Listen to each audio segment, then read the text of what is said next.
You ever stare at your Switch library and wonder if you're actually getting the most out of it? Today, we're fixing that. I went through 20 games, some you've heard of, some you haven't, and every single one earns its price tag. Let's get into it. Absolum is a rogue 'em up from the team behind Streets of Rage 4. You're in the fantasy world of Talo, where Tyrant Sun King Azra has outlawed magic. You pick one of two warriors who get killed early, then revived by an enchantress, and that revival is your roguelite loop.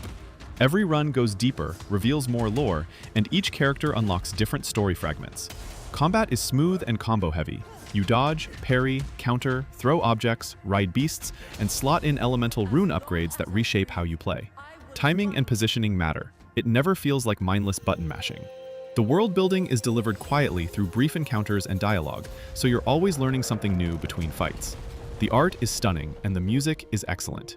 It's endlessly replayable in a way that genuinely earns the roguelite label.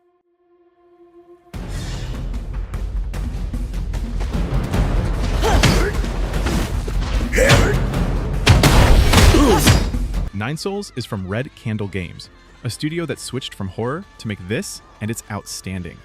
You play as Yi, a warrior who wakes up centuries after being betrayed by his own allies in New Kunlun, a world where Taoist mythology meets cyberpunk technology.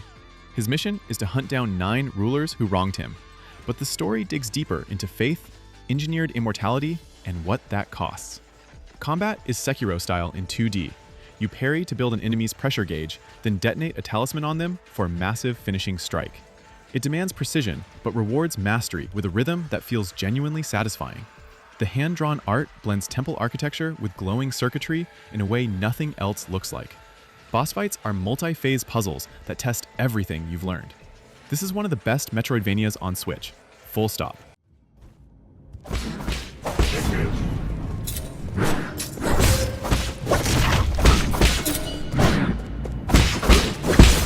Shogun Showdown looks simple pixel art, short runs, low price, but the design is razor sharp. You're a warrior fighting toward a shogun in a side-scrolling lane. Every move you make, stepping left, cueing a sword slash, waiting, takes a turn, and enemies react accordingly. It plays like a violent puzzle game. You're reading patterns, positioning perfectly, and chaining your attack tiles in the right sequence. Those tiles make up your deck: basic slashes, ranged attacks, dashes that reposition enemies. Between fights, you pick upgrades and build synergies. There's no deep story, just the pure satisfaction of mastering a tight system that reveals more depth the longer you play. The controls click fast, runs are short, and the progression unlocks enough to stay fresh for hours. If you enjoy Into the Breach or Slay the Spire, this belongs in your library.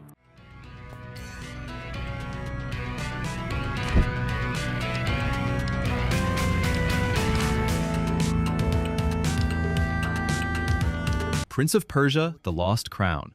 This one surprised everyone. You're Sargon, a warrior from an elite group called the Immortals. The prince gets kidnapped by one of your own, and the trail leads to Mount Kaf, a mountain that distorts time and reality. The Metroidvania structure is tight. New movement abilities unlock regularly, and everyone opens the map in meaningful ways. Sargon's moveset builds into something fluid: air dashes, wall runs, a teleport mirror, a chakram.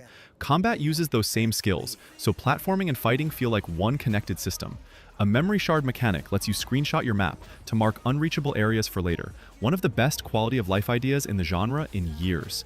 The story grows more interesting as it progresses. It runs well on Switch, handles complexity with real confidence, and delivers around 20 to 30 hours of excellent content.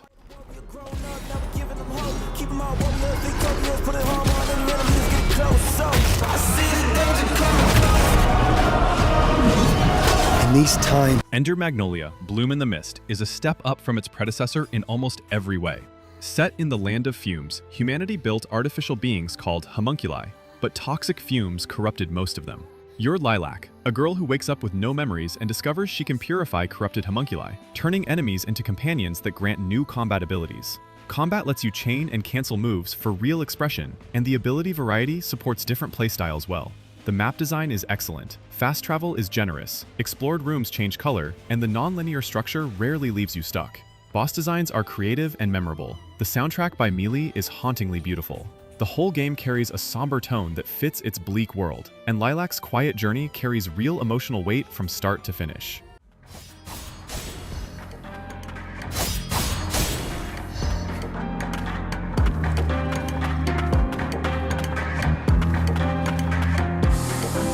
Crypt Custodian. You're Pluto, a cat who just died. The Afterlife Guardian judges you unworthy and sentences you to sweep spirits for eternity. Your weapon is a broom. That sounds silly, but the game behind it is a genuinely solid Metroidvania. Combat is light and approachable. You sweep, dodge, and use powers earned from boss fights. The ability system lets you build toward a playstyle that suits you. The underworld is diverse, filled with weird merchants and characters full of personality. You collect trash as currency, which fits the premise perfectly. The map marks completion, so backtracking never wastes your time. There's also a boss rush mode unlocked early. The music is hauntingly whimsical, the animations on Pluto are adorable, and the whole thing holds together with a kind of genuine charm that makes it stand out in a very crowded genre.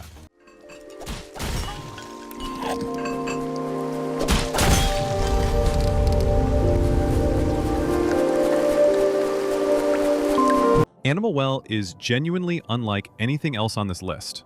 You play as a small, unnamed creature that hatches into a dark, underground world, full of animals, some passive, some terrifying. There's no combat system, no tutorials, no text, just you and the world. The maze is dense and interconnected, full of secrets, layered on top of more secrets. Items that look like toys each have multiple uses the game never explains. A bubble wand turns out to have several entirely different functions depending on context. Animals react to you. Some flee, some chase. Some need to be used as part of puzzles. Finding the 4 flames that open the endgame takes around 5 hours, but the real game is what comes after. A massive, layered puzzle structure the community has been unpacking for months. Strange, beautiful, and completely original.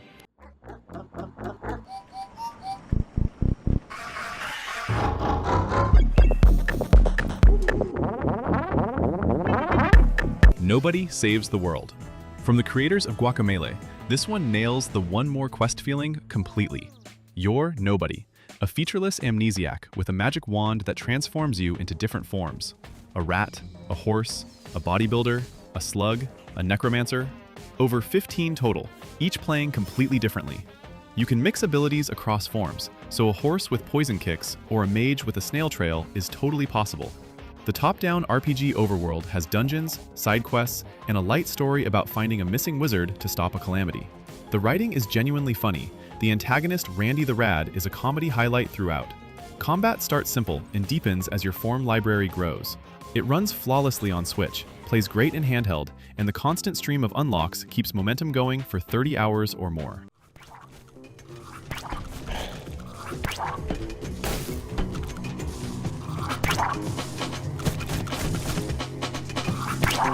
Final Fantasy X/10-2 HD Remaster. If you want a massive, story-rich JRPG on Switch that isn't afraid to take its time, this is it. FF10 follows Tidus, an athlete from futuristic Xanarkand, pulled into a different world, joining a group protecting a summoner named Yuna on her pilgrimage to destroy Sin, a world-ending monster. The story is emotional and layered, building to a conclusion that genuinely lands. The turn-based battle system is one of the best in the series. You see the full turn order at all times, swap party members freely mid-fight, and plan moves with real clarity. The sphere grid gives deep control over character development. It's the kind of RPG that holds you for 50 to 60 hours and earns every one. 10-2 is included too. Lighter, more action-oriented. A fun companion piece set in the same world.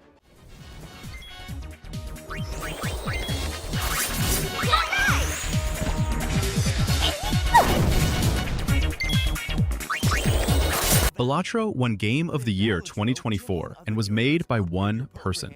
It's a roguelike deck builder built around poker. You play hands, pairs, flushes, full houses, and score points to beat a target. The real game is the Jokers, special cards that modify your scoring in increasingly wild ways. One multiplies flush hands, another triggers off discards, a third converts face cards. There are 150 of them, and finding combinations that chain into ridiculous scoring is the entire loop. You'll fail early runs and not care because every attempt teaches you something. Once a run clicks, it becomes hypnotic. The presentation is deliberately minimal, which fits the one more run energy perfectly. It's the kind of game you pick up for 20 minutes before bed and wake up 4 hours later wondering what happened.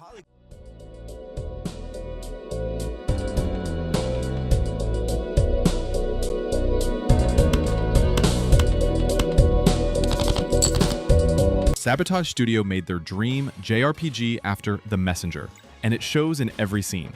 Sea of Stars is a turn-based RPG, clearly inspired by Chrono Trigger legendary composer Yasunori Mitsuda even contributed to the soundtrack. You follow Valir and Zale, two children of the solstice, whose combined power is the only force capable of stopping an evil alchemist called the Fleshmancer. The battle system adds timed button presses to boost damage and block hits, and every enemy has lock mechanics tied to specific attack types, so you're always thinking. The world is beautifully crafted. You swim, climb, sail, and fly through diverse environments. There's fishing, cooking, a card minigame called Wheels, and side quests that flesh out the world. It's a 30-hour experience with real variety and a story that builds into something genuinely surprising.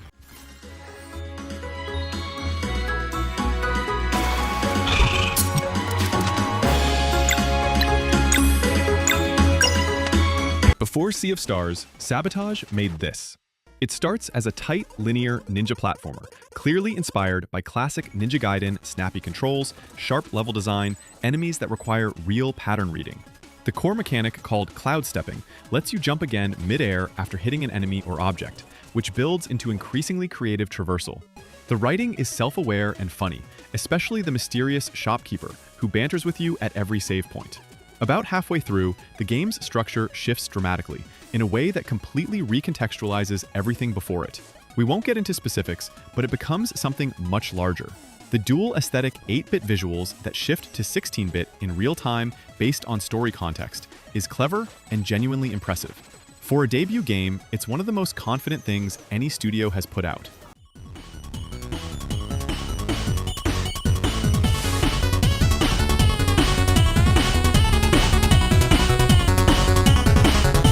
Blasphemous 2 is dark. Set in the cursed kingdom of Custodia, twisted religious iconography, eternal suffering, grotesque devotion. Blasphemous 2 follows the Penitent One, resurrected to face a new, miracle-born threat.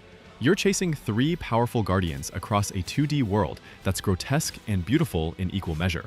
Combat is methodical. Parry, dodge, and freely swap between 3 weapons, each with its own moveset and prayer abilities charged through battle. The world brims with secrets, optional bosses, and tragic NPCs. Every enemy carries a strange sadness. They feel trapped in their suffering. The pixel art detail is extraordinary, every animation intentional, and the atmosphere is relentlessly thick in a way that pulls you deeper rather than pushing you away.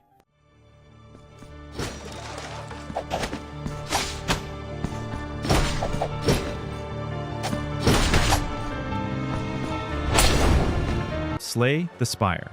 This is the game that proved roguelike deck builders were worth taking seriously. You climb a tower, building a card deck to fight enemies across 3 acts. Each of 4 characters plays completely differently, with unique cards and strategies. Between fights, you choose branching paths, collect relics that permanently alter your run, and make decisions at merchants, campfires, and random events. Enemies telegraph their next move, so you're always planning ahead. Finding a combo that deals 500 damage in 1 turn never gets old, because the path to it was entirely yours. The balance is exceptional. After hundreds of runs, it still surprises you. It's one of the most perfectly tuned designs in any genre, and it fits the Switch handheld format so well, it almost feels purpose-built for it.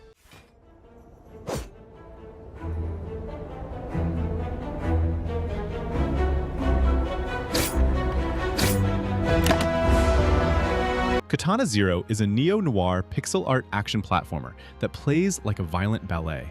You're the dragon, an amnesiac samurai assassin who visits a therapist before each mission and gets injected with a drug called Chronos. That drug slows time and shows you outcomes before committing, which is how the game frames your deaths. The screen rewinds like a VHS tape each time you fail. Every room is one-hit kill in both directions, so combat means reading patterns, deflecting bullets, throwing objects, and moving with precision. Levels are short, built to be mastered and replayed. The story is dark, complex, and full of twists. The synthwave soundtrack and retro aesthetic are outstanding.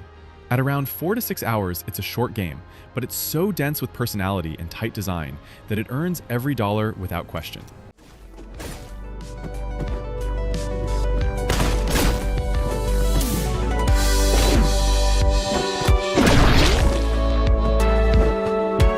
Celeste is about climbing a mountain. Madeline, a young woman dealing with anxiety and depression, decides to climb Celeste Mountain. and nothing goes smoothly. The gameplay is a precise 2D platformer built around 3 moves: jump, climb, and a single mid-air dash in any direction. Those 3 mechanics get pushed to their limit across 7 chapters, each introducing new environmental twists that recontextualize how you use them. Every room is a movement puzzle, nothing uses randomness, and every death is honest. You'll die hundreds of times and almost never feel frustrated because restarts are instant. The story running underneath is quiet and genuinely touching, around self-acceptance and inner conflict. Optional content is brutally hard. Assist mode is there for those who want the story. It serves everyone without compromising anything about the design.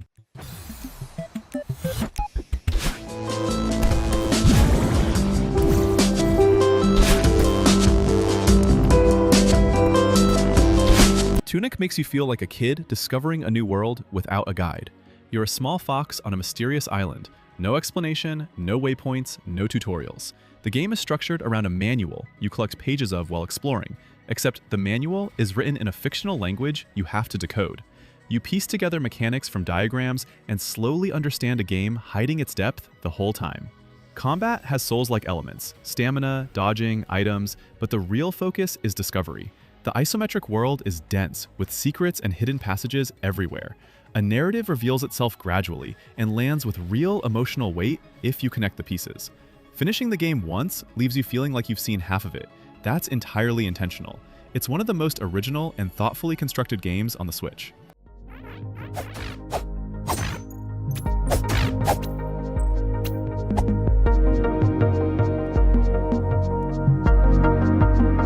Axiom Verge 2. One person made this. Thomas Happ, same as the original. Axiom Verge 2 follows Indra Chodari, a CEO who discovers a portal to a parallel world in Antarctica and steps through looking for her missing daughter. She arrives in Kiengir, where ancient civilizations and strange machines coexist in unsettling ways. The focus is exploration over combat. Indra finds a drone that can enter a parallel dimension called the Breach, a tighter, puzzle-focused version of the world. And you alternate between dimensions to unlock blocked paths. A hacking mechanic lets you take over machines and enemies. The atmosphere is quiet, lonely, and full of cosmic dread. The story handles identity and belonging with real clarity. It's slower than most Metroidvanias, but deeply rewarding for players who lean into exploration and want a world full of meaning.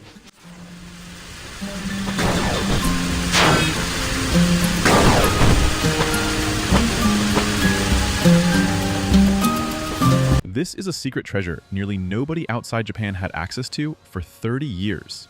Live Alive is a 1994 Square RPG, remade in HD 2D for Switch in 2022, its first official Western release. Instead of one story, you pick from 7 chapters set in different eras: prehistoric times, feudal Japan, the Wild West, a sci-fi spaceship, and more. Each chapter plays differently. The ninja chapter uses stealth. The wrestling chapter is just boss fights. The sci-fi chapter plays like a psychological horror story with almost no combat. Battles use a grid with positioning and range that's genuinely tactical. The second half ties every chapter together in a way that completely recontextualizes what you experienced. The HD 2D visuals are gorgeous, the Yoko Shimomura soundtrack is iconic, and the whole package is one of the most creatively ambitious RPGs ever made.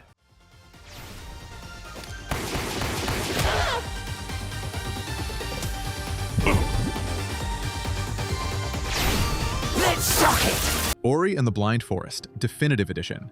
This is the one. If you have one game left to play from this list, make it this. Ori is a small spirit separated from their guardian by a catastrophic storm that tears through the forest of Nibel. The forest is dying, and Ori must restore what was lost. The opening minutes are emotionally devastating, without a single line of dialogue. Gameplay starts simple and expands into something expressive. Wall jumps, dashes, a bash move that redirects your momentum off enemies and projectiles, until movement itself becomes joyful. Each area ends with an intense escape sequence, testing everything you've learned. The art looks like a moving painting. The orchestral score responds to the action moment to moment, emotionally tied to every beat of the story. It's about loss, hope, and growth, told through play, through visuals, music, and mechanics, all working together. The complete package.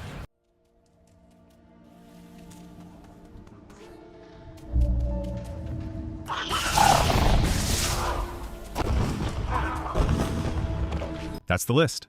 20 games, all worth your time and money on the Switch. Whether you want an emotional journey, a deep RPG, a perfect roguelike, or something completely original, it's all here. Drop a comment with which ones you've played and which ones surprised you. And if something belongs here that I missed, let me know below.